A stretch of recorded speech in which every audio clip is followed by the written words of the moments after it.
The Supreme Court has granted the Attorney General's Department a 7-day extension to file its statement in the case involving journalist and legal practitioner Richard Delaskai versus the Speaker of Parliament.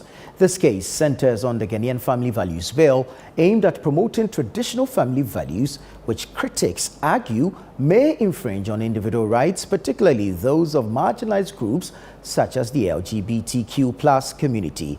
Jude Duncan was at the Supreme Court and filed this report.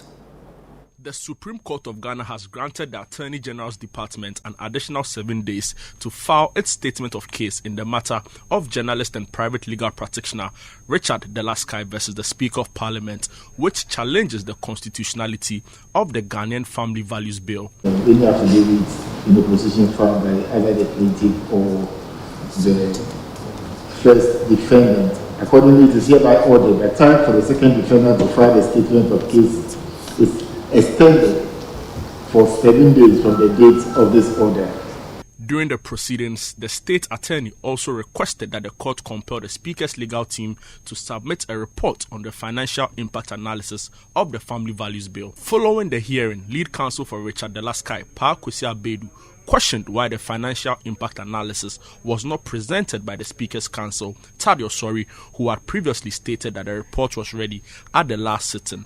Kwesi Abedu stressed that the financial impact analysis could significantly impact the case outcome. From the last sitting, the Attorney General made his position very clear that he's been unable to file because his defense will hinge essentially on the financial impact analysis reports.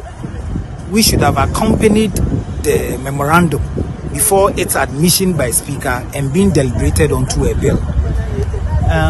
The counsel for the Speaker, Mr. Tadio Sori, did not mince words in telling this honorable court that indeed they found the financial impact analysis report and that he was going to file it that very week. Here we are 3 months along the line and that document has not been filed.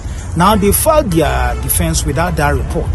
So it explains the hesitation of the Attorney General for all this time to file. But I think in the circumstance they've been compelled to file because they must meet the deadline of the court. But we think such a document is at the root of the matter, and without its being put before the courts, it puts a very bad cast on the case.